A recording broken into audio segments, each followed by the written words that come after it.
Assalamualaikum warahmatullahi wabarakatuh. Saya Haji Martin Taha, Wali Kota Gorontalo. Ingin berpesan untuk anak-anakku, siswa dan siswi SD dan SMP Kota Gorontalo yang saya cintai dan saya banggakan.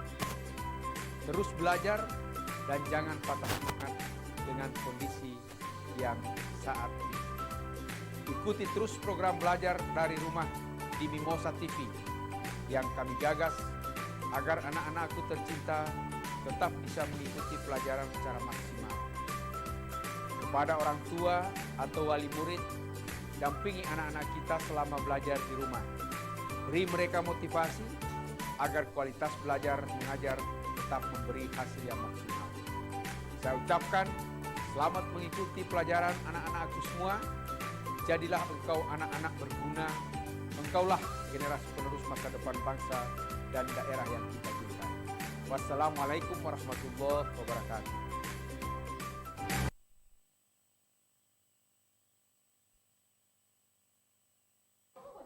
Oke. Assalamualaikum warahmatullahi wabarakatuh dan selamat siang. Pemirsa, utamanya adik-adik siswa di rumah. Pada siang hari ini kita akan kembali bersama Mimosa TV dalam program Belajar dari Rumah bersama Smart City.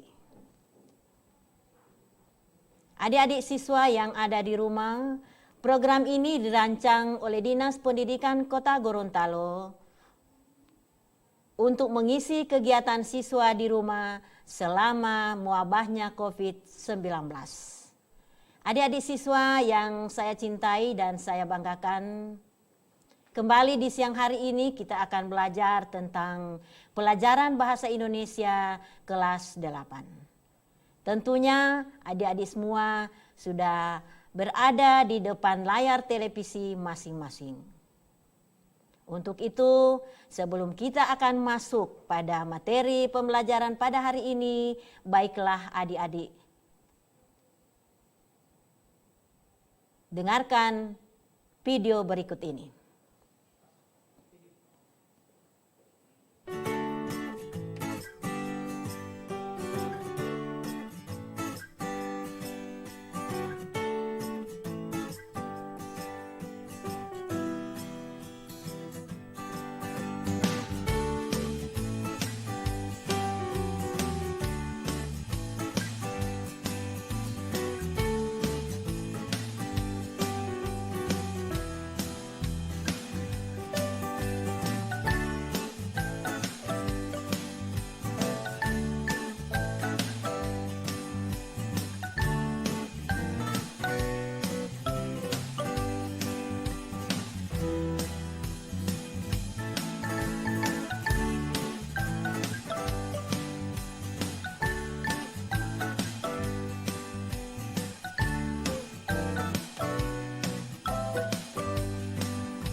Yang saya cintai yang berada di rumah, setelah adik-adik menyaksikan video tadi, itulah materi yang gambaran materi yang akan kita pelajari. Materi yang ditayangkan tadi adalah berkaitan dengan teks persuasif. Teks persuasif ada 4 submateri yang akan kita pelajari. Yang pertama adalah pengertian dan ciri-ciri teks persuasif. Yang kedua adalah menyimpulkan isi teks persuasif. Yang ketiga adalah menelaah struktur dan aspek kebahasaan teks persuasif. Dan yang keempat adalah menulis teks persuasif. Adik-adik siswa yang saya cintai, tentunya sebelum kita belajar materi hari ini, ada 2 materi sebelumnya telah adik-adik pelajari tentunya. Nah, adik-adik, Ibu yakin bahwa materi yang telah adik-adik pelajari itu masih ada dalam ingatan adik-adik, yaitu tentang pengertian teks persuasif dan ciri-ciri teks persuasif. Masih ingat adik-adik? Siapa yang bisa menjelaskan kembali pengertian teks persuasif dan ciri teks persuasif? Ibu yakin adik-adik semua pasti masih ingat. Ya, karena saya yakin adik-adik semua walaupun berada di rumah, tapi adik-adik tetap belajar sebagaimana adik-adik belajar di sekolah. Oke adik-adik semua? Masih ingat teks persuasif dan ciri-cirinya? Iya, tentu pasti dong. Nah, walaupun adik-adik sudah ingat, adik-adik semua masih tahu, maka Ibu akan tetap tampilkan lewat layar ini.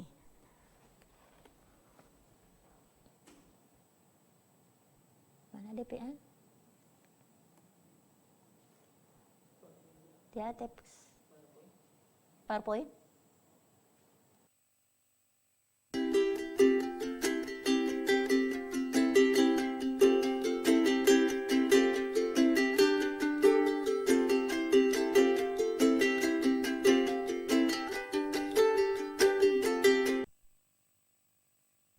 Adik-adik perhatikan, tidak ada di situ.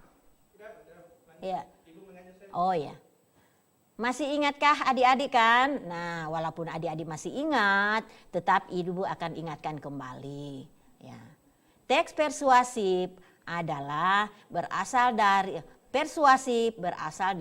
kata persuasif yang berarti mengajak, membujuk, ataupun menyuruh. Nah, teks persuasif itu sendiri berarti teks yang bertujuan mengajak, menyuruh, atau membujuk pembaca untuk melakukan sesuatu sesuai dengan apa yang disampaikan penulis. Nah, tentunya adik-adik sudah pelajari pada waktu yang lalu. Ibu hanya tinggal mengingatkan kembali bagaimana pengertian teks persuasif itu. Ya. Lalu bagaimana ciri-ciri teks persuasif? Ya. Ciri utama teks persuasif yang pertama adalah adanya bujukan atau pengaruh atau himbauan kepada pembaca. Yang kedua, cirinya adalah berisi argumen yang disertai fakta. Sementara yang ketiga adalah banyak menggunakan kata ajakan atau sejenisnya. Nah, materi ini adik-adik sudah pelajari sebelumnya. Namun tidak apalah apabila Ibu kembali mengingatkan saat ini sebelum kita masuk pada inti materi yang akan kita pelajari pada siang hari ini. Adik-adik sekalian, tentunya adik-adik sudah tidak tahan lagi ingin belajar materi apa sebetulnya yang akan Ibu berikan pada siang hari ini. Baik adik-adik, kita akan belajar tentang materi teks persuasif dengan submaterinya adalah menelaah struktur teks dan aspek kebahasaan teks persuasif yang berupa saran, ajakan, dan pertimbangan tentang berbagai masalah aktual dari berbagai sumber yang didengar dan dibaca. Nah, tentunya kalau kita belajar materi biasanya di sekolah itu, maka tentu kita harus tahu apa tujuan pembelajaran kita pada saat ini. Nah, adik-adik semua, nah tujuan kita belajar pada hari ini yang pertama adalah menentukan struktur teks persuasif secara benar. Yang kedua, menemukan aspek kebahasaan dalam teks persuasif. Dan yang ketiga, menggunakan kata-kata persuasif ke dalam bentuk kalimat. Nah, ada 3 tujuan yang akan kita pelajari pada siang hari ini. Baik adik-adik semua yang ada di rumah, kita akan mempelajari bagaimana sih struktur teks persuasif itu. Tentunya adik-adik bertanya-tanya, apa itu Ibu Guru teks persuasif? Apa itu Bu Guru struktur teks persuasif? Nah, adik-adik semua yang saya cintai, yang sedang bersemangat mengikuti pembelajaran di rumah, maka perhatikanlah struktur teks persuasif itu. Ya. Teks persuasif itu sendiri adalah teks yang dibentuk oleh beberapa bagian. Ya. Teks persuasif atau struktur teks persuasif itu adalah istilah lain dari struktur adalah bagian-bagian, ya. Jadi sebuah teks persuasif yang terdiri dari satu teks itu dia memiliki bagian-bagian tersendiri yang dinamakan dengan struktur teks. Ya, adik-adik sekalian. Nah, jadi Ibu katakan tadi bahwa sebuah teks yang utuh, ya, di dalam hal ini teks persuasif, dia memiliki bagian-bagian. Nah, teks persuasif itu memiliki 4 bagian. Ya, jadi struktur teks.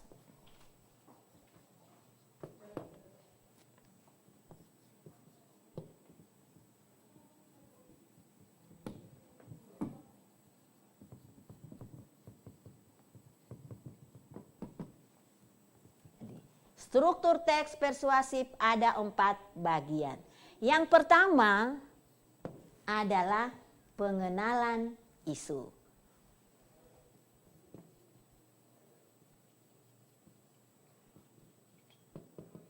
Nah, tentu adik-adik bertanya, apa Ibu Guru pengenalan isu itu? Apa yang dimaksudkan dengan pengenalan isu? Nah, pengenalan isu dalam sebuah teks persuasif adalah memaparkan atau menguraikan secara umum apa yang akan dibicarakan atau apa yang akan ditulis dalam sebuah teks. Jadi, di dalam pengenalan isu itu akan diuraikan gambaran umum tentang apa atau masalah apa yang akan ditulis. Ya, itu yang dinamakan dengan struktur bagian pengenalan isu. Bisa paham adik-adik? Nanti sebentar Ibu Guru akan tampilkan contohnya seperti apa. Ya. Yang kedua adalah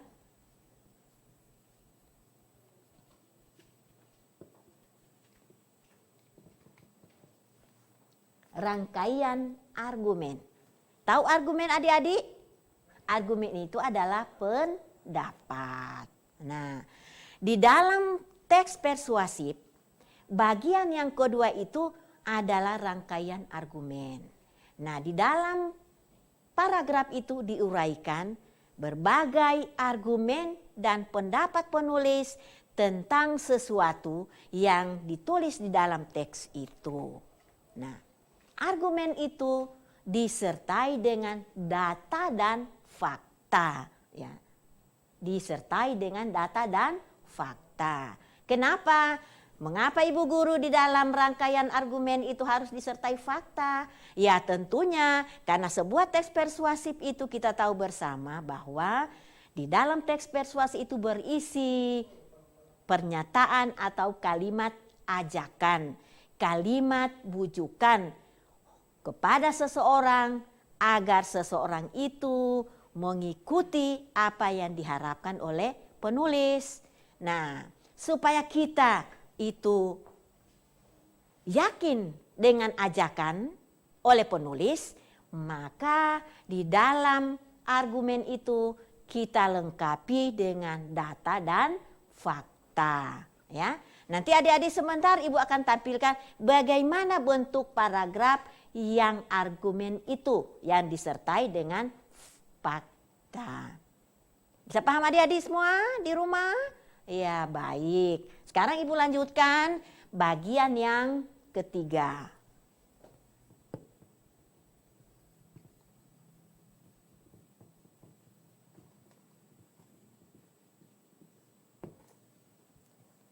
Bagian yang ketiga di dalam teks persuasif adalah pernyataan ajakan. Nah, pernyataan ajakan di dalam teks persuasif itu adalah merupakan inti sebuah teks persuasif, ya. Karena di dalam teks persuasif kemudian dia tidak berisi kalimat ajakan atau bujukan, maka teks itu belum bisa kita katakan teks persuasif, ya. Adik-adik semua di rumah, ya, perlu kita ingat baik-baik bahwa sebuah teks persuasif itu adalah teks yang berisi kalimat ajakan. Nah, di dalam bagian-bagian atau struktur teks persuasif itu, bagian yang ketiga adalah pernyataan ajakan. Nah, ajakan itu tentunya berada di dalam bagian yang ketiga. Nanti adik-adik sebentar akan latihan, kemudian akan membaca sebuah teks yang utuh, kemudian adik-adik akan menentukan bagaimana struktur teks persuasif yang ada 4 itu, ya.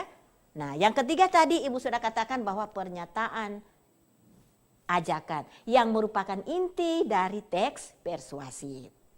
Oke, adik-adik semua bisa paham ya? Nah, sekarang kita masuk pada bagian yang keempat.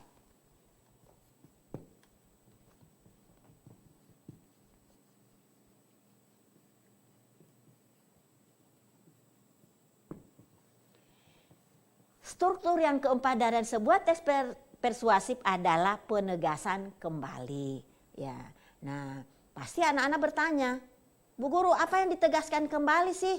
Ya, yang dimasukkan dengan penegasan kembali dalam sebuah teks persuasif adalah pernyataan yang menegaskan kembali uraian-uraian sebelumnya, yaitu yang berkaitan dengan pengenalan isu, berkaitan dengan rangkaian argumen dan ajakan-ajakan, maka di bagian yang keempat itu akan dikemukakan, diuraikan yang berisi tentang penegasan kembali hal-hal yang sudah diuraikan sebelumnya. Adik-adik semua yang ada di rumah, ya bisa paham ya? Nah, memang ini nanti sebentar Ibu akan tampilkan contoh-contohnya. Ibu sabar sedikit ya. Sebentar akan Ibu tampilkan itu. Bagian masing-masing Ibu akan tampilkan contoh teksnya atau contoh paragrafnya. Baik adik-adik semua ya, jangan bosan ya. Karena di dalam pelajaran bahasa Indonesia pasti adik-adik akan membaca. Adik-adik, membaca adalah kunci utama di dalam kehidupan sehari-hari.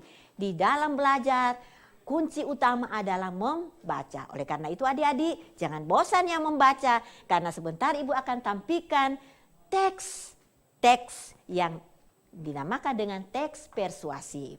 Nah, biasanya adik-adik, ada sih adik-adik yang malas membaca. Nah, Ibu pesan adik-adik jangan malas membaca ya. Jangan malas membaca, karena dengan membaca, dengan banyak membaca, maka kita akan mendapatkan pengetahuan lebih banyak. Pengetahuan kita akan meluas. Ya. Nah, oleh karena itu, walaupun kita adik-adik berada di rumah sudah kurang lebih 3 minggu ya, adik-adik berada di rumah.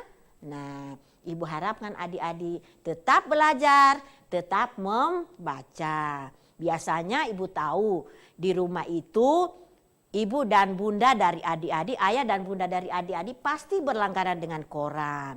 Nah, setelah ayah dan ibu membaca koran, nah adik-adik gantian lagi lah membaca koran. Supaya adik-adik bisa mengetahui informasi yang berkembang setiap hari. Ya.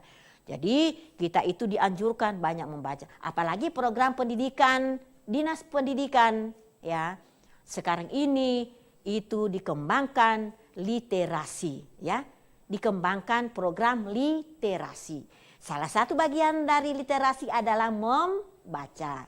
Nah, biasanya ibu guru tahu adik-adik siswa SMP itu, ya, sukanya hanya membaca sastra, ya, suka membaca sastra doang. Ya, jangan deh, ya, sekali-sekali baca sastra juga membaca buku-buku ilmiah, ya. Jadi dua-duanya harus dibaca, dua-duanya digemari.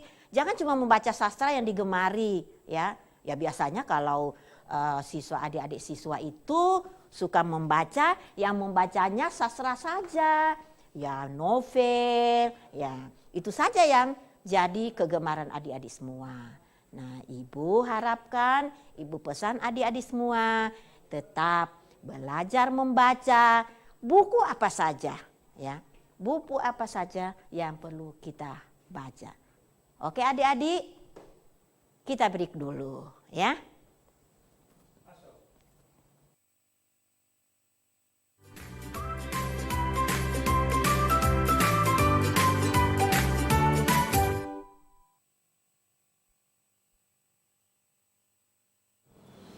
Assalamualaikum warahmatullahi wabarakatuh.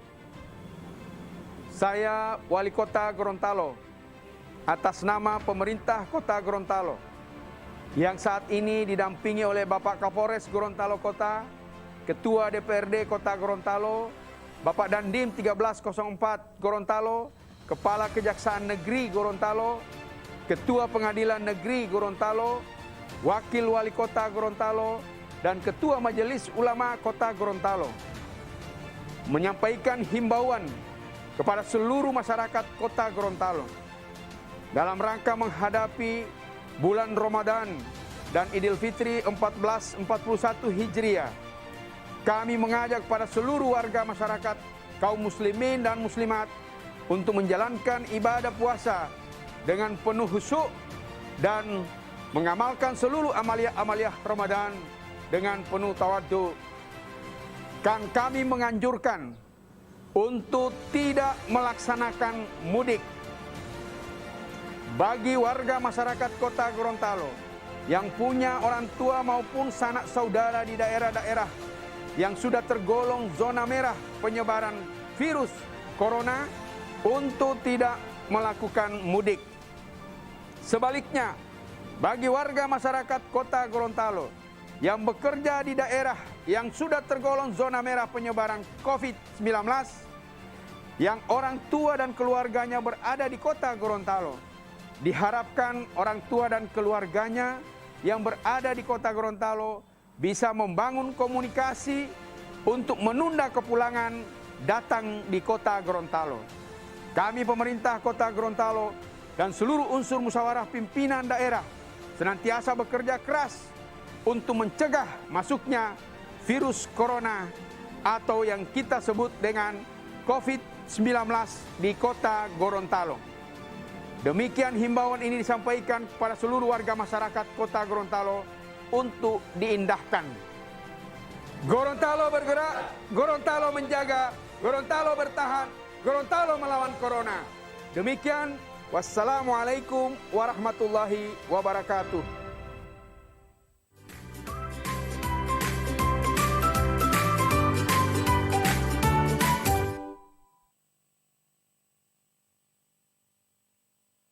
Assalamualaikum warahmatullahi wabarakatuh.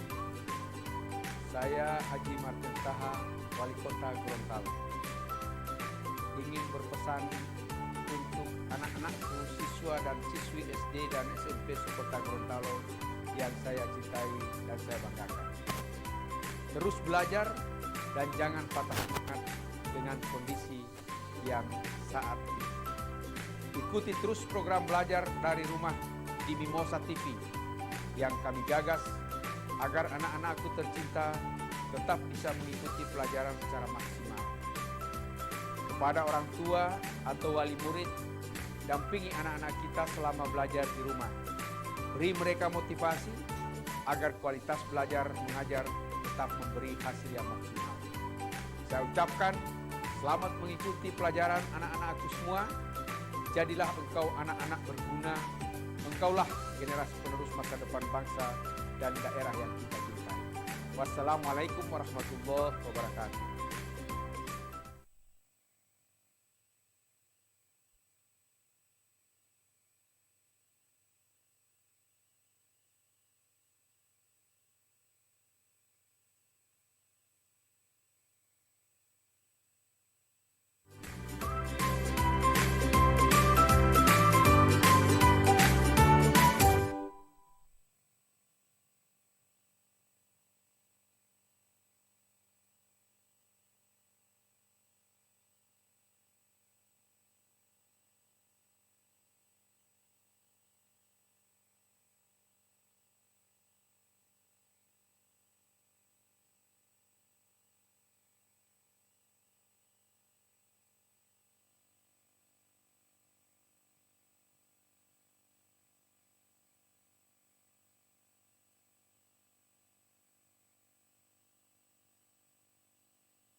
Oh, ada di situ. Adik-adik siswa di rumah, baik kita lanjutkan. Tadi Ibu sudah menjelaskan tentang 4 bagian struktur teks persuasif. Yang pertama adalah pengenalan isu, yang kedua adalah rangkaian argumen, yang ketiga pernyataan ajakan, dan yang keempat adalah penegasan kembali. Baik adik-adik semua, Ibu akan berikan contoh ya. Yang pertama adalah bagian pengenalan isu ya. Pengenalan isu yakni berupa pengantar atau penyampaian tentang masalah yang menjadi dasar tulisan atau pembicaraan. Contoh ya, adik-adik semua perhatikan contoh ya. Rokok adalah suatu bahan yang mengandung banyak zat nikotin dan zat berbahaya lainnya yang dapat merusak organ tubuh. Nah, jadi di dalam bagian pengenalan isu ini yang diuraikan adalah sekedar menyampaikan tentang masalah yang menjadi dasar tulisan. Sehingga itu di dalam contoh ini hanya digambarkan, diuraikan dasar rokok adalah suatu bahan yang mengandung banyak zat nikotin dan zat berbahaya lainnya yang dapat merusak organ tubuh manusia. Nah, ini adalah contoh bagian dari pengenalan isu. Nantinya adik-adik pada subtopik untuk teks persuasif ada lagi materi tentang menulis teks persuasif. Nanti adik-adik perhatikan dengan baik apa yang akan nantinya diuraikan pada pengenalan isu. Apa yang akan ditulis pada pengenalan isu. Nah, tadi Ibu sudah jelaskan baik-baik ya. Jadi adik-adik pahami dengan betul bagaimana isi paragraf yang merupakan pengenalan isu itu. Atau bagian yang akan dituliskan pada pengenalan isu. Oke adik-adik semua yang ada di rumah, bisa dimengerti ya? Nah, berikutnya bagian yang kedua atau struktur yang kedua. Struktur yang kedua apa adik-adik? Ya tentu adik-adik ingat dong walaupun hanya sepintas Ibu sampaikan tadi. Yaitu rangkaian argumen. Ya, seperti apa rangkaian argumennya? Berikut. Lihat contohnya. Adik-adik, sambil adik-adik mencermati paragrafnya tentang rangkaian argumen, juga Ibu akan bacakan kembali sebetulnya apa itu rangkaian argumen, ya. Jadi rangkaian argumen dari sebuah teks persuasif itu adalah berupa sejumlah pendapat atau penulis, atau pembicara terkait dengan isu yang dikemukakan pada bagian sebelumnya. Pada bagian ini dikemukakan pula sejumlah fakta yang memperkuat argumen-argumen itu. Nah, tadi sudah pada pengenalan isu ada contohnya tentang rokok, bahaya rokok. Nah sekarang pada rangkaian argumen contohnya adik-adik perhatikan dengan baik ya. Nah contohnya sambil Ibu baca. Meskipun rokok berbahaya bagi manusia, banyak orang yang tidak peduli maupun tidak menyadari bahaya rokok. Karena orang tersebut sudah kecanduan terhadap rokok dan sulit untuk terlepas dari rokok. Nah, di sini ada rangkaian, ada argumen ya. Mana argumennya? Ya ini yang bunyinya, meskipun rokok berbahaya bagi manusia, banyak orang yang tidak peduli dengan maupun tidak menyadari bahaya rokok. Adik-adik, ya khususnya adik-adik laki-laki, jangan merokok ya. Karena merokok itu berbahaya. Seperti apa yang sudah tertulis di dalam teks ini. Bisa adik-adik semua? Bisa dipahami ya? Nah, cermati baik-baik adik-adik. Karena sebentar Ibu akan tampilkan teks persuasif yang utuh. Ya, teks persuasif yang utuh dan adik-adik akan menentukan bagian mana, paragraf mana yang masuk bagian pengenalan isu, yang masuk rangkaian argumen paragraf keberapa, kalimat ajakan paragraf keberapa, dan penegasan kembali paragraf keberapa. Baik adik-adik, kita lanjutkan ke struktur yang ketiga. Nah, jangan lupa adik-adik, kalau ada yang ingin bertanya, silakan hubungi ke nomor yang tertera di bawah layar televisi adik-adik semua. Ya, boleh adik-adik, ibu lanjut ya. Yang berikut adalah bagian yang ketiga.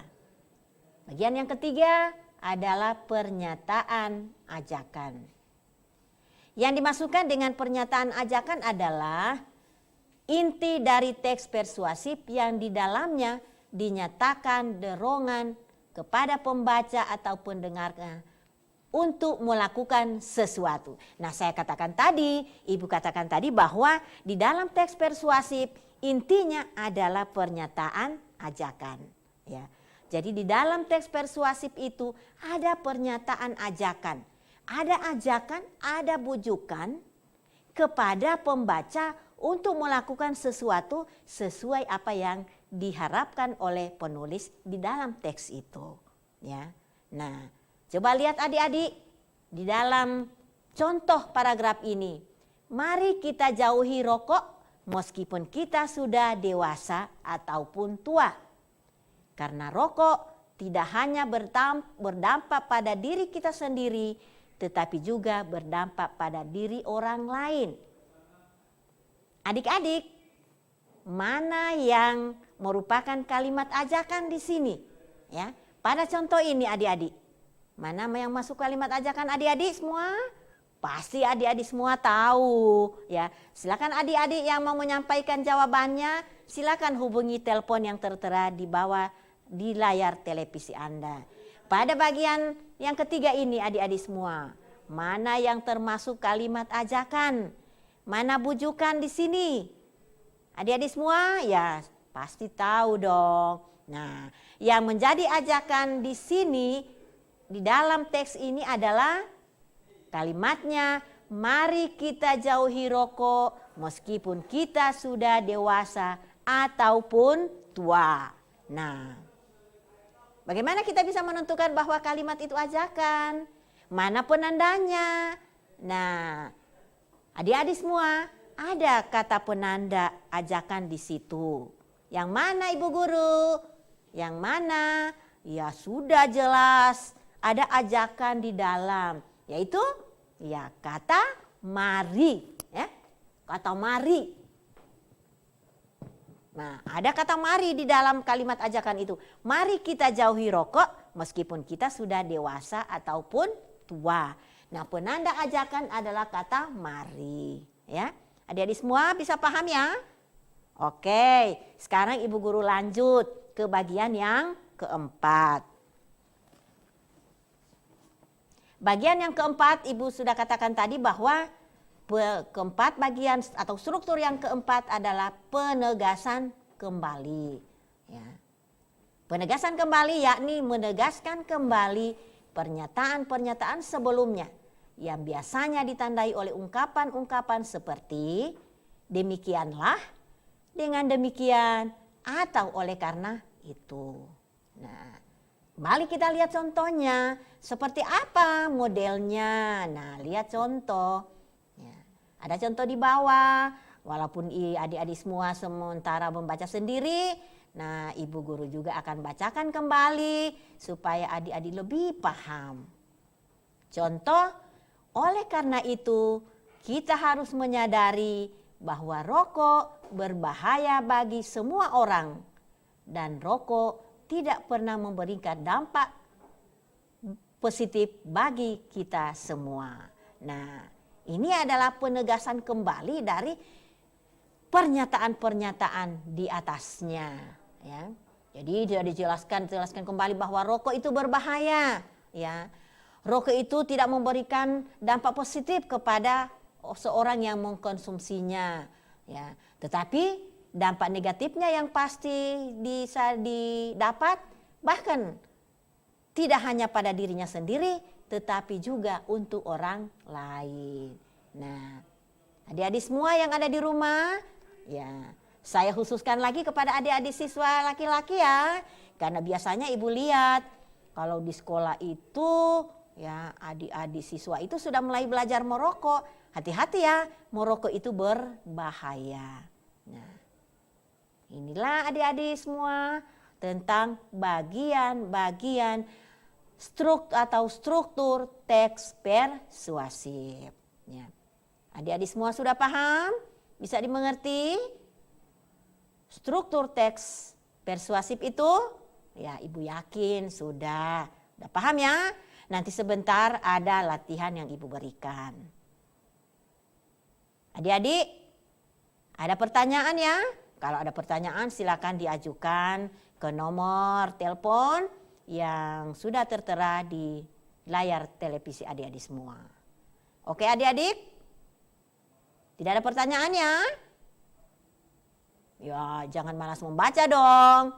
Sebentar ibu tampilkan teks persuasif yang utuh. Ya, nanti adik-adik akan menentukan struktur teks persuasif dari teks yang ada itu. Ya, adik-adik semua yang ada di rumah, ya, sekali lagi ibu ingatkan, jangan malas membaca ya.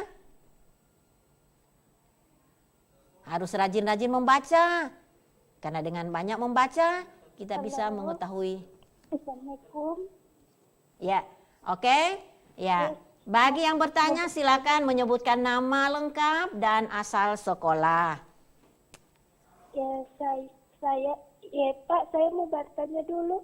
Ya, Mau boleh bertanya sebutkan nama dulu, Dek. Yang bahasa Indonesia kelas 8 berapa nih? Iya, Dek, benar sekali. Tidak ada ini di SD, Bu. Soalnya saya PSB ini tidak bisa. Matematika. Ya. Boleh diperjelas suaranya, Dek, dan tolong volume TV-nya dikecilkan ya. Iya, saya ingin bertanya. Iya, nama dulu dong, Dek. Ibu tanya nama dulu dong, sebutkan. Dan asal sekolahnya di mana? Saya Najwa Helmi Al-Amri. Najwa. Mau bertanya. Asal sekolahnya, Dek, dulu. Kenapa pas saya PSB tidak ada bahasa Indonesia, Bu? Ulangi, Dek. Kenapa? Tidak ada ini bahasa Indonesia pas saya PSB. Apa maksudnya? Tidak jelas ya pertanyaannya. Oh, putus ya, Dek. Sayangnya putus ya. Jadi sekali lagi ibu tegaskan kalau ada anak-anak yang mau bertanya, adik-adik bertanya, tolong sebutkan nama dan asal sekolah, lalu kecilkan dulu volume TV-nya supaya pertanyaannya terdengar dengan bagus. Oke ya? Nah, sambil menunggu pertanyaan dari adik-adik, ibu lanjutkan penjelasan ibu, ya. Adik-adik semua di rumah, ya. Jadi sekali lagi, materi yang kita pelajari pada hari ini adalah struktur teks persuasif dan aspek kebahasaan teks persuasif. Nah, sekarang yang ibu sudah jelaskan baru tentang struktur teks persuasif. Nanti sebentar lagi aspek kebahasaan teks persuasif yang kita akan bahas. Ya. Oke adik-adik semua, ada pertanyaan? Kalau tidak ada pertanyaan, baiklah ibu akan masuk pindah pada latihan. Oke adik-adik semua ya. Nah.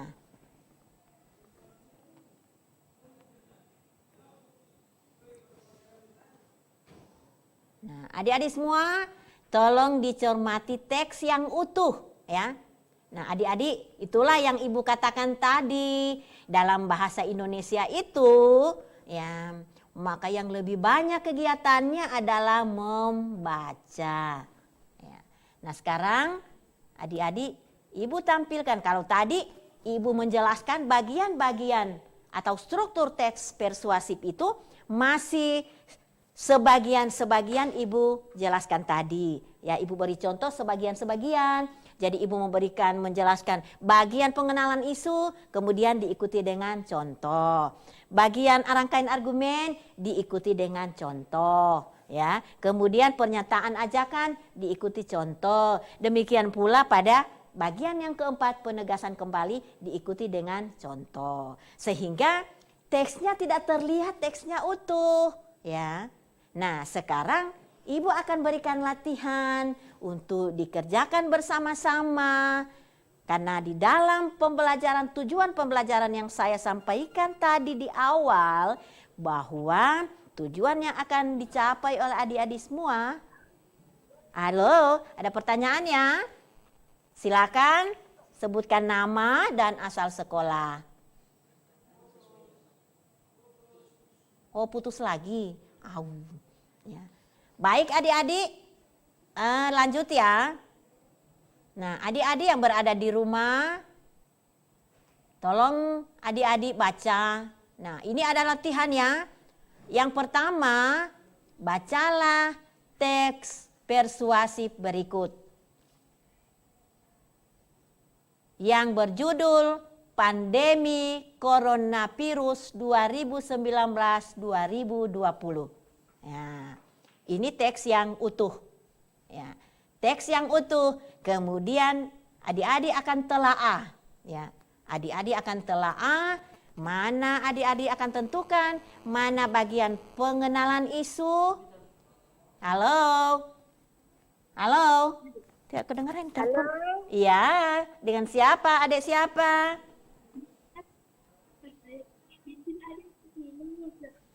Kenapa?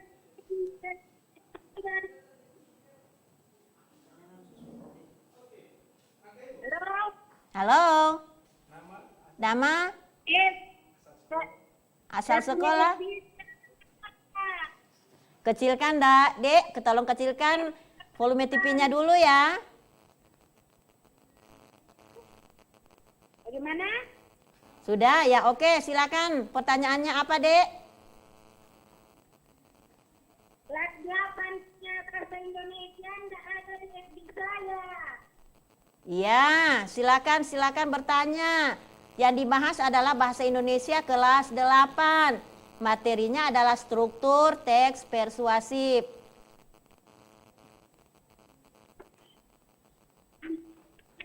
Silakan pertanyaannya, Dek.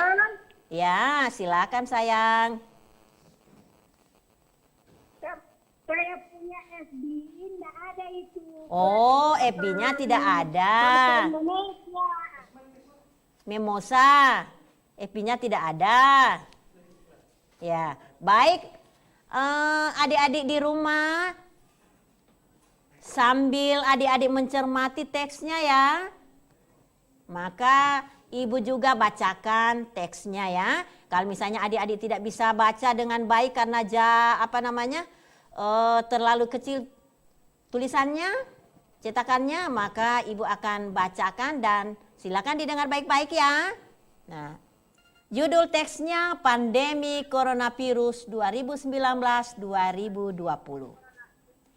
Pandemi Coronavirus 2019-2020 atau dikenal sebagai pandemi COVID-19 adalah peristiwa menyebarnya penyakit coronavirus 2019.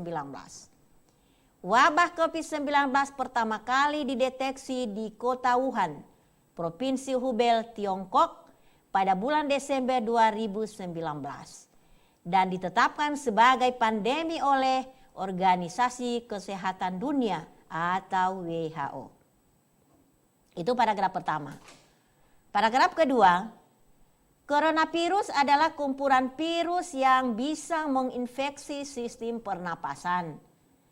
Pada banyak kasus, virus ini hanya menyebabkan infeksi pernapasan ringan seperti flu. Namun, virus ini juga bisa menyebabkan infeksi pernapasan berat, seperti infeksi paru-paru. Gejala awal infeksi COVID-19 bisa berupa gejala flu seperti demam, pilek, batuk kering. Ya, silakan. Ada pertanyaan? Halo, ada yang bertanya? Silakan. Nah, jangan lupa menyebutkan terlebih dahulu nama dan alamat sekolah. Silakan. Saya dari Adelia. Iya, Adelia. Dari mana Adelia? Sekolah mana? SMP 7. SMP 7. Silakan sayang. Silakan pertanyaannya apa ya?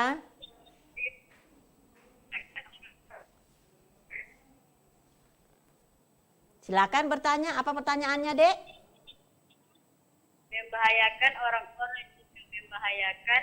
Mengapa rokok masih dijual di warung? Bagaimana? Ulangi, tolong diulangi.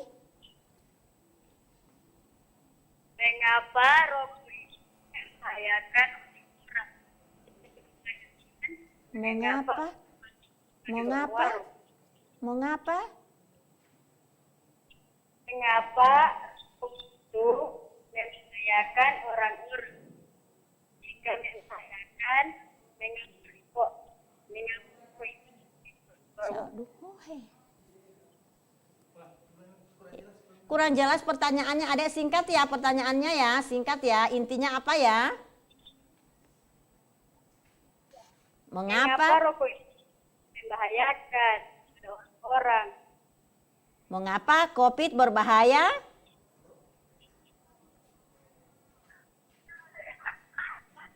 Untuk seseorang begitu ya? Oh, rokok. Mengapa rokok berbahaya? Berbahaya sedangkan dijual di warung. Oh, gitu ya? Oke, baik adik. Jadi adik ini menanyakan, karena tadi ibu memberikan contoh tentang rokok ya. Nah, lalu ada pertanyaan dari adik Adelia SMP 7. Mengapa rokok berbahaya sementara masih dijual di warung? Ya, memang adik, rokok itu sudah diiklankan ya, sudah di mana-mana itu dipasang iklan. Rokok sangat berbahaya. Nah, ya ingin selamat tinggalkan rokok. Gitu ya adek, sering kita lihat di iklan-iklan. Tapi kok mengapa masih dijual di warung? Ya, nah artinya walaupun ada di warung, bukan berarti itu diharapkan semua masyarakat membelinya. Nah, diharapkan tetap para perokok itu mengurangi atau tidak merokok. Nah, kalau misalnya tidak ada yang membeli, ya pasti tidak ada yang memproduksi rokok. Ya kan? Nah, itu yang pertama. Yang kedua, apabila rokok itu tidak diproduksi lagi, ya, maka berapa ribuan masyarakat, karyawan dari pabrik itu akan di PHK. Itu ya adek. Nah, padahal kalau kita pikir yang memproduksi rokok beribuan, tapi dipasang iklan bahaya rokok bagi manusia. Nah, itu kita ingat. Nah, kenapa masih dijual di warung? Ya, walaupun dijual di warung, kalau seseorang tahu bahaya dari merokok, pasti dia tidak akan membeli. Adek Adelia, jangan nanti kalau bapak Adelia merokok enggak? Ya, bapaknya Adelia perokok tidak? Ya, nanti katakan sama bapak, Pak, jangan merokok ya, karena merokok itu berbahaya. Oke, adek Adelia ya, itu pertanyaannya. Nah, yang sehubungan dengan contoh yang ibu sudah berikan tadi. Oke, kita lanjut ya. Adik-adik, ibu sekarang sudah katakan tadi bahwa kita membahas tentang struktur teks persuasif. Saya lanjutkan membaca untuk paragraf yang kedua. Gejala awal infeksi COVID-19 bisa berupa gejala flu, seperti demam, pilek, batuk kering, sakit tenggorokan, dan sakit kepala. Setelah itu gejala bisa memberat. Pasien bisa mengalami demam tinggi, batuk berdahak, bahkan berdarah, sesak napas, dan nyeri dada. Gejala-gejala tersebut muncul ketika tubuh bereaksi melawan virus corona. Nah, adik-adik semua, teks yang Ibu bacakan tadi, di samping adik-adik sendiri membaca lewat layar televisi adik-adik semua, juga adik-adik simak apa yang Ibu bacakan. Supaya sebentar adik-adik bisa menentukan struktur teks persuasif yang menjadi tujuan pembelajaran kita pada hari ini. Oke adik-adik paham ya? Saya lanjut. Ya. Saya lanjutkan membaca paragraf yang ketiga. Virus corona dapat menginfeksi siapa saja, tetapi efeknya akan lebih berbahaya atau bahkan fatal bila terjadi pada orang lanjut usia, ibu hamil, orang yang memiliki penyakit tertentu, perokok, atau orang yang daya tahan tubuhnya lemah. Untuk mencegah agar tidak terinfeksi virus corona, masyarakat dituntut memperhatikan petunjuk yang telah ditetapkan pemerintah. Salah satu di antaranya, jika kita akan dan selesai melakukan aktivitas, cucilah tangan dengan sabun dan air mengalir selama kurang lebih 20 detik. Itu bunyi paragraf yang ketiga adik-adik. Ya, kita break dulu adik-adik. Nanti kita lanjutkan kembali.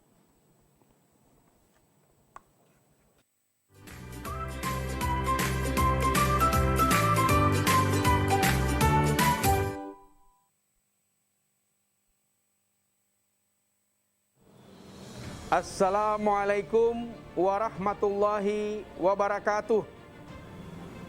Saya Wali Kota Gorontalo atas nama pemerintah Kota Gorontalo yang saat ini didampingi oleh Bapak Kapolres Gorontalo Kota, Ketua DPRD Kota Gorontalo, Bapak Dandim 1304 Gorontalo, Kepala Kejaksaan Negeri Gorontalo, Ketua Pengadilan Negeri Gorontalo, Wakil Wali Kota Gorontalo, dan Ketua Majelis Ulama Kota Gorontalo menyampaikan himbauan kepada seluruh masyarakat Kota Gorontalo dalam rangka menghadapi bulan Ramadan dan Idul Fitri 1441 Hijriah.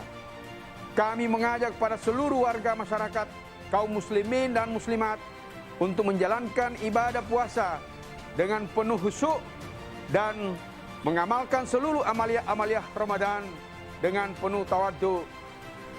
Kami menganjurkan untuk tidak melaksanakan mudik. Bagi warga masyarakat Kota Gorontalo yang punya orang tua maupun sanak saudara di daerah-daerah yang sudah tergolong zona merah penyebaran virus corona untuk tidak melakukan mudik. Sebaliknya, bagi warga masyarakat Kota Gorontalo yang bekerja di daerah yang sudah tergolong zona merah penyebaran COVID-19, yang orang tua dan keluarganya berada di Kota Gorontalo, diharapkan orang tua dan keluarganya yang berada di Kota Gorontalo bisa membangun komunikasi untuk menunda kepulangan datang di Kota Gorontalo. Kami pemerintah Kota Gorontalo dan seluruh unsur musyawarah pimpinan daerah senantiasa bekerja keras untuk mencegah masuknya virus corona atau yang kita sebut dengan COVID-19 di Kota Gorontalo. Demikian himbauan ini disampaikan kepada seluruh warga masyarakat Kota Gorontalo untuk diindahkan. Gorontalo bergerak, Gorontalo menjaga, Gorontalo bertahan, Gorontalo melawan corona. Demikian, wassalamualaikum warahmatullahi wabarakatuh.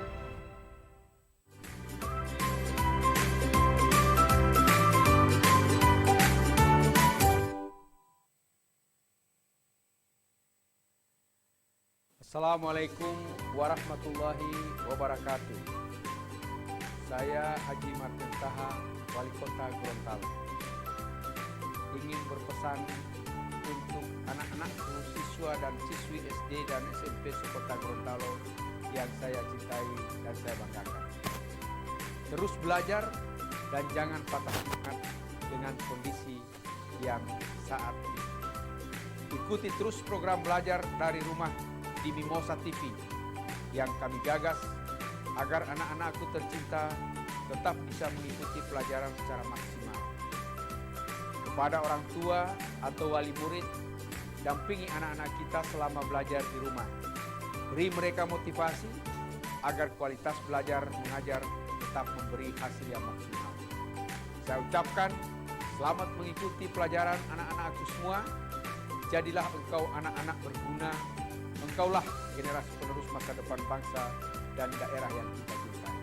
Wassalamualaikum warahmatullahi wabarakatuh.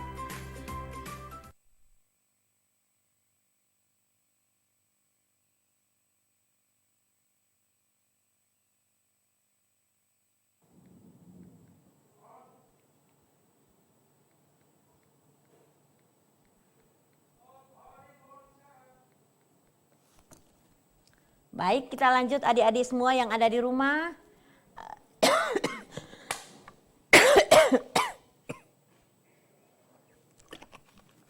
Kita lanjutkan ya. Nah, jadi adik-adik so tidak bisa poli muncul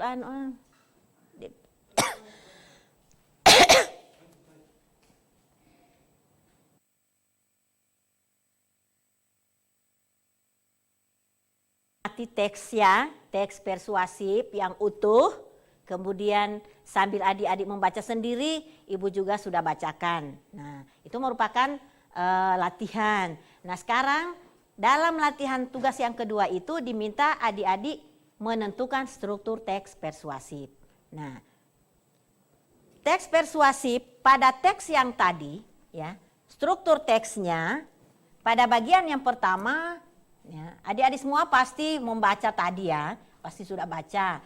Nah, yang bagian paragraf yang merupakan pengenalan isu itu adalah masuk paragraf pertama, ya.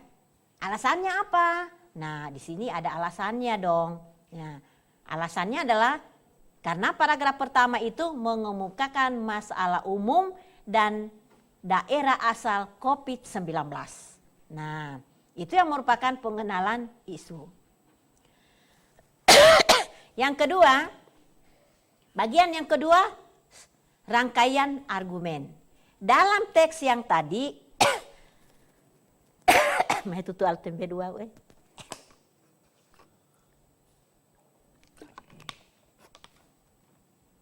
dalam teks tadi, yang menjadi rangkaian argumen itu ada pada paragraf kedua, ya, paragraf kedua. Alasannya kenapa ibu paragraf kedua mau yang merupakan rangkaian argumen? Ya, karena di dalam paragraf kedua itu dikemukakan sejumlah argumen yang disertai fakta tentang gejala dan penyebab virus corona. Sehingga paragraf itu termasuk pada bagian rangkaian argumen. Bisa paham adik-adik semua? Pasti jawaban Anda juga seperti itu ya. Nah, sekarang kita lihat pernyataan ajakan. Di dalam teks tadi, mana yang merupakan pernyataan ajakan? Ya, adik-adik semua, ada di mana ya pernyataan ajakannya? Nah, sekarang coba adik-adik lihat. Ya, ada di mana yang ada kalimat ajakan, ada bujukan, paragraf mana ya? Oh, ternyata ada di paragraf ketiga. Nah, ada paragraf ketiga di kalimat mana adik-adik? Lihat baik-baik, cermati baik-baik, ya. Nah, ternyata ada di paragraf ketiga kalimat terakhir, ya. Yang mana itu kalimat terakhir? Nah, coba lihat di paragraf itu. Cucilah salah satu di antaranya jika dan selesai melakukan aktivitas dengan sabun dan air mengalir selama kurang lebih 20 detik. Nah, ini ada kalimat ajakan. Berarti dalam bagian atau struktur teks yang menjadi pernyataan ajakan terdapat di dalam paragraf ketiga. Ya, alasannya apa? Karena berisi ajakan untuk mencegah penularan COVID-19. Yaitu kalimatnya ajakannya mana? Cucilah tangan sebelum dan sesudah beraktivitas selama 20 detik. Nah, adik-adik semua ya, perhatikan baik-baik. Itu inti dari teks persuasif. Ada kalimat ajakan di dalam, ya. Nah, sekarang kita lihat kembali struktur yang keempat. Ya, halo, ada pertanyaannya? Silakan adik, sebutkan nama dan asal sekolah. Tolong kecilkan dulu volume TV-nya ya. Halo, silakan. Oh, putus. Oke, Ibu lanjut ya. Nah, lihat kembali. Nah, jadi ternyata kita sudah lihat ya, kita sudah dapat tadi ya. Untuk pengenalan isu ada di paragraf pertama ya. Rangkaian argumen tadi ada di paragraf kedua ya. Pernyataan ajakan ada di paragraf ketiga ya. Di kalimat yang keempat, kalimat yang terakhir. Halo, halo, ada pertanyaannya, silakan Dek. Saya Ya, atas namanya siapa dan asal mana? Halo. saya dari SMP Negeri 1 Gorontalo, Ya, silakan. Nama siapa? bernama Muhammad Mira Putra Tongkodu. Nah, atas nama Muhammad. Silakan Dek, ada pertanyaannya? Iya. Apa fungsi argumen dalam struktur teks persuasi? Apa inti argumen Apa dalam fungsi ya? dalam struktur teks persuasi? Baik, pertanyaannya sangat bagus ya. Makasih. Makasih. Aduh, pertanyaannya si Muhammad bagus sekali. Ya, apa fungsi argumen dalam teks persuasif? Baik, ya. Di dalam teks persuasif itu ada intinya adalah kalimat ajakan, ya Dek. Kalimat ajakan atau kalimat bujukan atau kalimat dorongan. Nah, sekarang ada argumen. Apa sih fungsinya? Ya jelas fungsinya adalah memperkuat, meyakinkan pembaca yang diajak itu agar ia akan mengikuti kehendak kita. Misalnya si Muhammad, ya, si Muhammad mau mengajak temannya untuk tidak atau menjaga jarak dengan orang lain. Nah, kalau si Muhammad tidak kemukakan argumennya, maka yang diajak itu pasti tidak akan mengikuti apa kemauan ajakan dari si Muhammad. Nah, oleh karena itu si Muhammad akan mengemukakan argumen. Bagaimana argumennya? Ya, tentu si Muhammad mungkin akan sampaikan seperti ini. Ya, teman-teman, nah, berhubung saat ini masih mewabah virus corona, maka agar kita menghindari jangan sampai terinfeksi oleh virus corona, maka kita semestinya menjaga jarak dengan orang lain.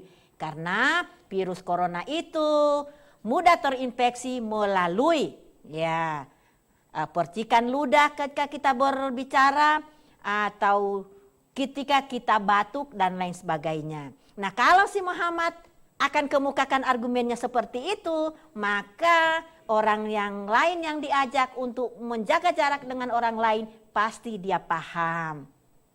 Oke ya, seperti itu ya Muhammad. Nah, jadi fungsi dari argumen pada sebuah teks persuasif adalah untuk meyakinkan para pembaca agar mereka lebih yakin dengan apa yang ajakan yang kita kemukakan.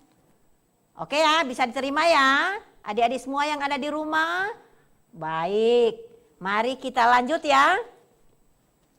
Nah, sekarang kita lanjut untuk Struktur yang keempat, penegasan kembali. Nah, adik-adik semua, tadi disampaikan bahwa penegasan kembali adalah menegaskan kembali pernyataan-pernyataan yang sudah diuraikan sebelumnya yang ditandai dengan kata oleh karena itu, demikian atau demikianlah. Nah, sekarang coba cermati kembali teks tadi, ya. Nah, di teks yang berjudul Pandemi Coronavirus 2019-2020, nah ada di sini kalimat, sampai saat ini berdasarkan data penderita COVID-19 semakin meningkat. Terbanyak penderita di daerah Jawa. Oleh karena itu, untuk mencegah semakin menyebarnya virus corona, pemerintah menghimbau kepada seluruh masyarakat untuk senantiasa menjaga diri. Nah, kita lihat di sini ada kalimat yang berisi penanda oleh karena itu. Nah, maka paragraf ini termasuk pada bagian penegasan kembali. Nah, jadi adik-adik semua, penegasan kembali terdapat pada paragraf keempat. Ya, mungkin adik-adik ya, latihan adik-adik yang sudah kerjakan untuk menelaah struktur teks persuasif. Pasti adik-adik benar semua ya. Mudah-mudahan dari latihan tadi adik-adik bisa mendapatkan jawaban yang benar semua. Asalkan adik-adik memahami dengan benar ketika adik-adik membaca teksnya. Adik-adik semua gampang kan? Tidak sulit dalam menentukan struktur teks persuasif. Hanya ibu ingatkan kembali, ibu pesan kembali, ya harus banyak membaca, ya sehingga kita terbiasa banyak membaca, kita mudah memahami isi sebuah teks. Baik adik-adik, untuk materi struktur teks sudah selesai. Dan kita akan lanjut pada tujuan yang kedua, yaitu aspek kebahasaan teks persuasif. Nanti di akhir pembelajaran ini, ibu akan berikan tugas kembali yang nantinya adik-adik akan kerjakan di rumah. Dan adik-adik akan masukkan sendiri kepada masing-masing gurunya di sekolah masing-masing. Oke adik-adik semua, kita lanjut untuk aspek kebahasaan teks persuasif. Nah, tadi ibu sudah jelaskan dan adik-adik semua sudah tahu bahwa teks persuasif itu intinya adalah ada berisi pernyataan ajakan. Nah, pernyataan ajakan itu ditandai dengan kata-kata ajakan, ya. Dalam kebahasaan, kata-kata ajakan seperti itu termasuk dikatakan sebagai kata kerja imperatif. Ya, adik-adik semua, apa sih kata kerja imperatif itu? Ya, itu kata kerja yang berbentuk perintah atau instruksi, ya. Nah, dari kata kerja imperatif itu ada terdiri dari beberapa bagian. 3 diantaranya ibu sampaikan pada pembelajaran saat ini. Yang pertama adalah imperatif ajakan.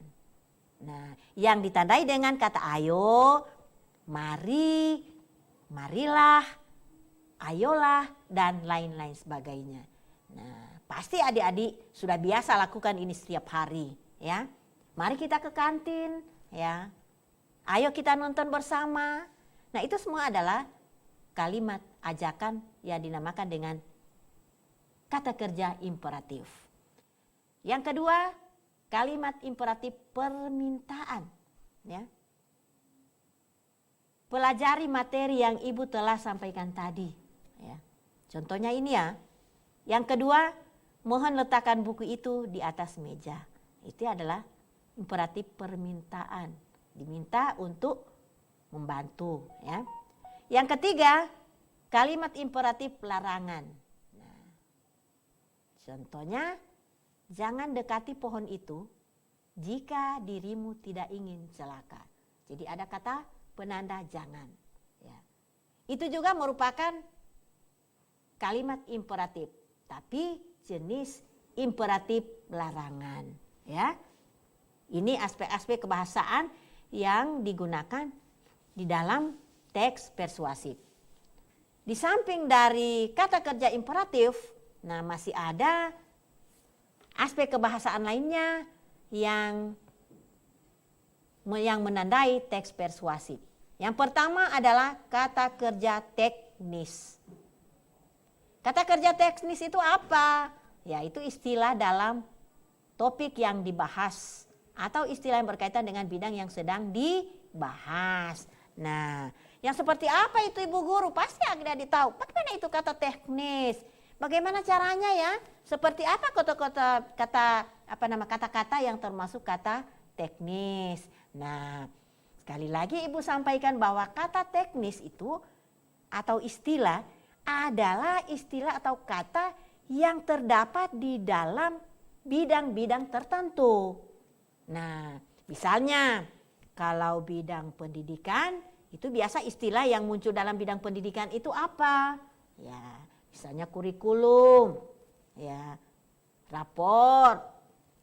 Nah, itu yang ada di dalam bidang pendidikan. Terus lagi ada di bidang teknologi. Apa sebenarnya kata-kata teknis di bidang teknologi itu apa? Ya banyak.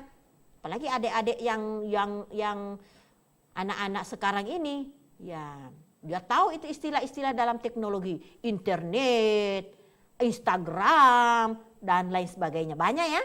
Nah, ini juga aspek-aspek kebahasaan yang bisa menandai sebuah teks persuasif. Yang berikut ada kata penghubung argumentatif, ya. Ini juga yang biasa kita digunakan di dalam teks persuasif, ya. Ada kata jika, sebab, karena dan lain-lain. Nah, di sini juga Ibu Guru memberikan contoh. Nanti sebentar adik-adik semua akan membuat kalimat, ya. Jika Anda ingin sukses, maka Anda harus belajar. Nah, penandanya adalah jika, ya. Yang kedua, ayah tidak bisa datang karena masih di kantor. Nah, penanda kata hubungnya adalah karena. Nah, di dalam tayangan ini, kata-kata yang Ibu cetak, yang tercetak miring, itu adalah penanda kata-kata aspek kebahasaan yang dipakai di dalam teks persuasif. Yang ketiga, ada lagi kata kerja mental, ya, atau verba tingkah laku, ya. Seperti apa dia? Yaitu adalah kata kerja yang menunjukkan respon terhadap suatu tindakan. Misalnya apa? Memikirkan, memperkirakan, menduga, dan lain-lain sebagainya. Nah, contohnya dalam kalimat seperti apa? Amir menduga bahwa penderita virus corona akan bertambah apabila masyarakat tidak mematuhi aturan pemerintah. Nah, penanda kata kerja mental adalah menduga. Nah, jadi adik-adik semua mudah ya membuat kalimat. Nah, membuat kalimat bagi siswa SMP itu mudah sekali, ya. Mudah sekali, ya. Mungkin diberikan satu kata dibuat dalam 5 kalimat itu bisa selesai dalam udah sampai 5 menit barangkali, ya. Karena siswa SMP itu sudah pada pintar-pintar semua, ya, adik-adik semua, ya. Jadi itu aspek-aspek kebahasaan yang dibahas dalam teks persuasif. Adik-adik semua di rumah jangan lupa, kalau ingin bertanya silakan hubungi ke nomor yang ada di layar televisi adik-adik. Baik adik-adik semua, tentang aspek kebahasaan yang sudah Ibu jelaskan tadi. Nah, sekarang kita kembali latihan ya. Latihan. Nah, latihan yang pertama, adik-adik, nomor 1, bacalah kembali teks persuasi pandemi coronavirus 2019-2010 yang tadi, yang Ibu sudah tayangkan tadi, ya. Yang kedua, temukan aspek kebahasaan dalam teks tersebut ke dalam tabel berikut. Nah, dalam tabel aspek kebahasaan yang diminta misalnya kalimat ajakan, ya, kalimat ajakan. Jadi adik-adik akan menentukan, tidak ada penghapusan, penghapus. Nah, jadi teks yang tadi, teks yang Ibu tayangkan tadi pada struktur itu kita gunakan lagi di dalam membahas aspek kebahasaan, teks persuasif. Nah, jadi kita akan lihat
Nah, adik-adik semua,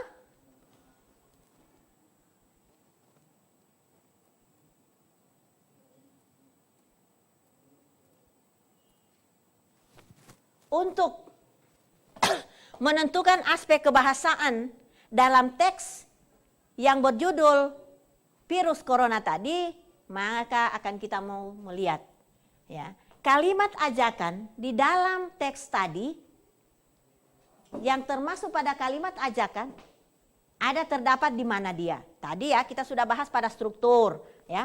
Pada struktur tadi kita sudah bahas bersama bahwa kalimat ajakan ada di paragraf yang ketiga ya.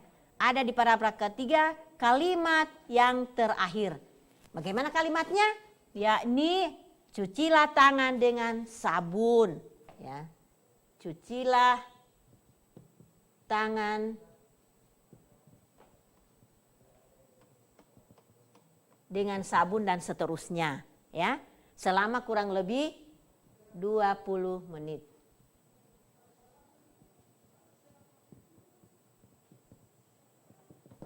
Nah, adik-adik, itu untuk kalimat ajakan yang ada di dalam teks yang berjudul pandemi coronavirus 2019-2020 yang Ibu tayangkan tadi ya.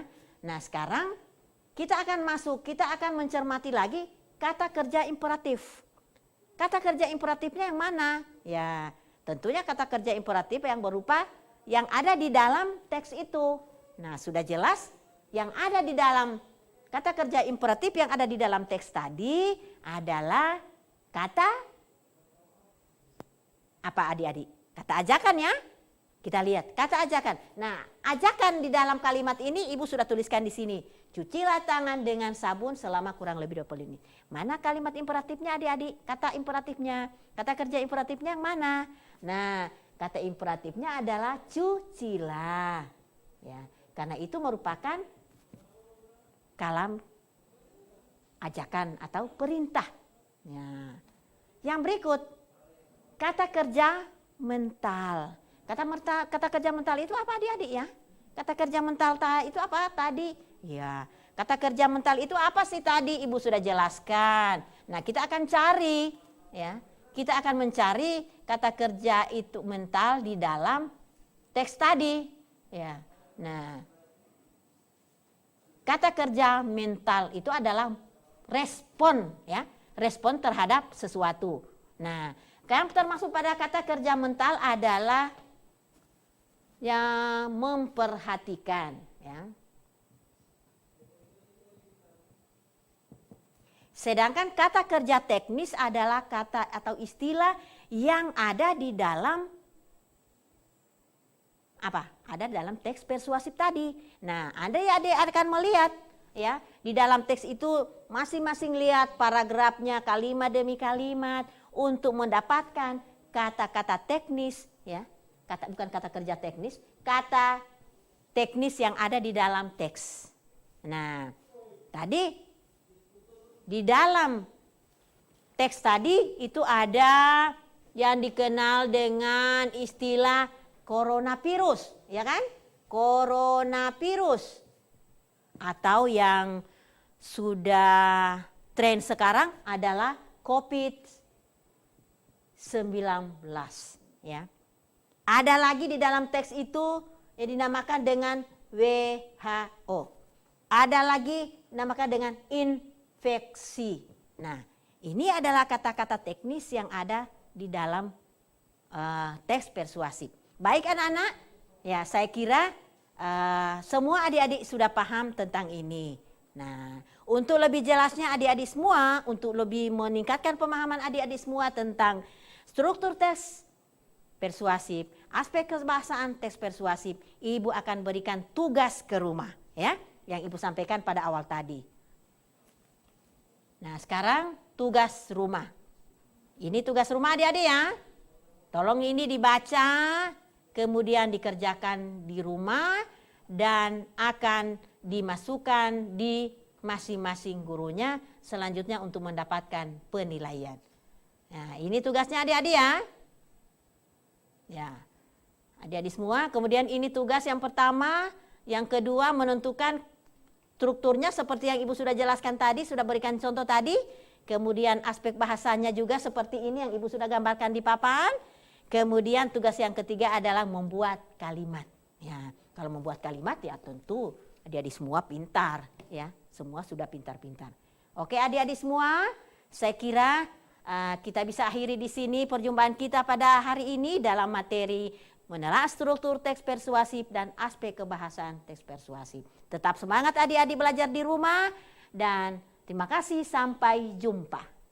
Assalamualaikum warahmatullahi wabarakatuh. Dadah.